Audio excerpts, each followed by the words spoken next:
Halo guys, kembali lagi ke YouTube saya, Nita Dutsari Sitepu, NPM 18832, mahasiswa Universitas Medan Area, Prodi Manajemen A3. Sebelum lanjut ke video selanjutnya, jangan lupa untuk like, comment, and subscribe. Nah, setelah kita membahas manajemen harapan, selanjutnya kita akan membahas kurva truth error dan kurva sigmoid.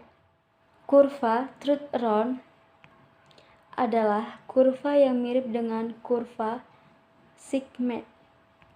Namun, tetap saja kedua kurva ini berbeda. Agar lebih mudah, saya akan menjelaskan kurva sigmoid terlebih dahulu. Nah, kurva sigmoid yaitu kurva yang membahas tentang seorang yang memulai hal yang kita inginkan. Nah, yang pertama yang akan dibahas yaitu di titik awal, di mana orang-orang yang lagi merintis akan selalu terlihat bahagia dan semangat walaupun ia sedang mengalami gap yang sudah kita jelaskan kemarin atau rintangan. Mengapa? Karena dia sadar ia sedang merintis.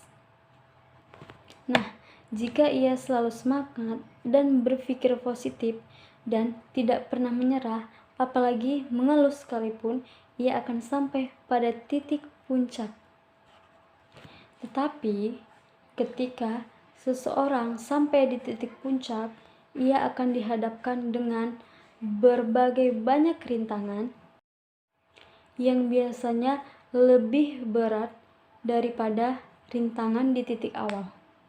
Jika ia tidak mampu menangani rintangan-rintangan yang terus berdatangan dan selalu berpikiran negatif, ia akan sampai pada titik kritis. Atau bahasa sehari-hari yang sering kita gunakan ialah bangkrut ataupun gulung tikar. Nah, jika suatu usaha atau perbankan sudah sampai pada titik krisis, kurva ini disebut kurva sigmoid. Namun, apabila ia mampu bangkit kembali dan tidak ada kata-kata bangkrut ataupun gulung tikar, ia dinamakan kurva truth error. Oke, agar lebih jelas, mari kita ulangi lagi. Sebagai titik awal, orang-orang yang merintis akan sampai pada titik puncak. Di titik puncak pasti banyak rintangan, tapi tentu saja itu normal. Nah, apabila ia mampu melewati itu semua dengan baik sebelum ia sampai pada titik krisis, itu dinamakan dengan titik truth error, yang berarti ia mampu bangkit kembali dari titik keterpurukan. Jadi, itu dinamakan dengan titik error, bukan titik awal, karena titik awal itu sudah selesai. Nah, ia akan merintis kembali dan ia akan sampai pada titik puncak yang kedua. Nah, pada titik puncak yang kedua itu tentu saja ia akan dihadapkan kembali dengan rintangan yang lebih berat lagi daripada titik awal maupun titik puncak pertama. Apabila ia masih sanggup untuk menangani rintangan-rintangan itu, maka ia akan sampai pada kesuksesan, yaitu titik puncak yang ketiga.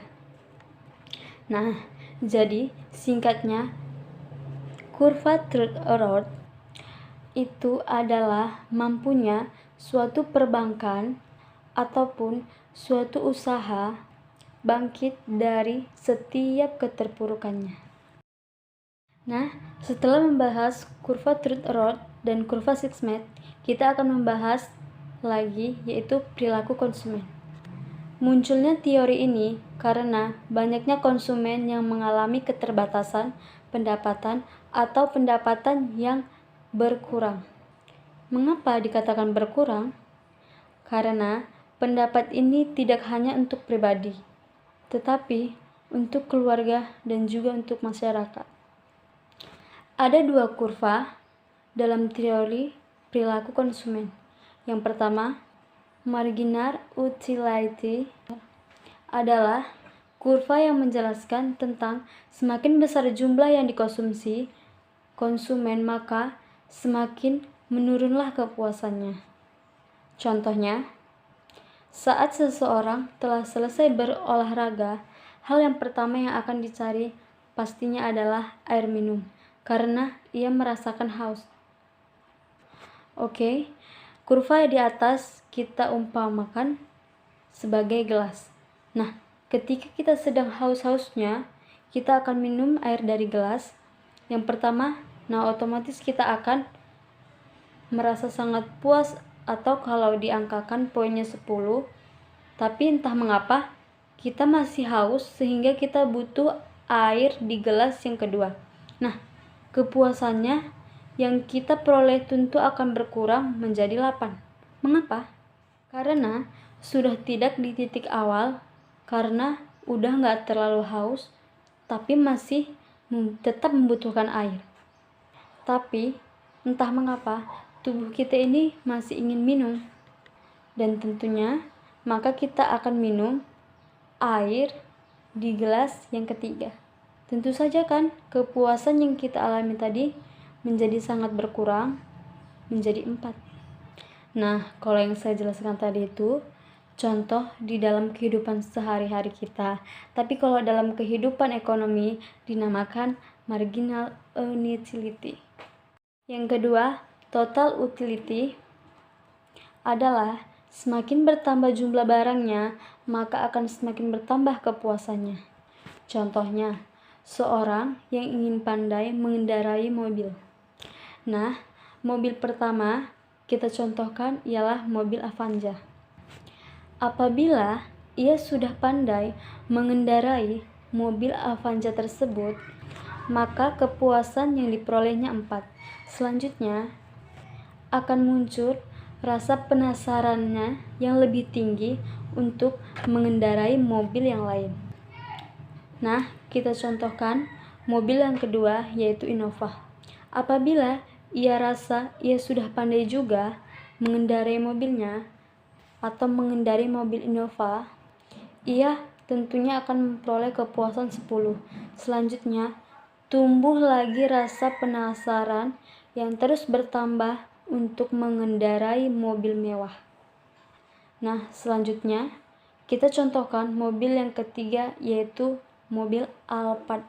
Jika ia merasakan sudah pandai lagi mengendarai mobil mewah, maka akan bertambah lagi rasa penasaran yang tumbuh.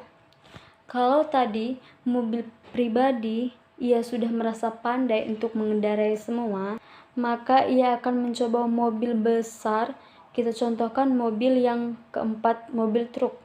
Nah, apabila ia juga merasa ia sudah pandai mengendarai mobil truk tersebut, maka sampailah pada titik puncak menjadi 20 poin kepuasan yang diperolehnya.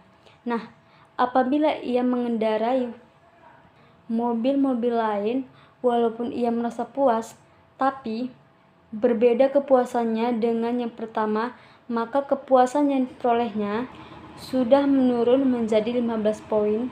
Menurunnya suatu kepuasan itu dinamakan dengan titik jenuh.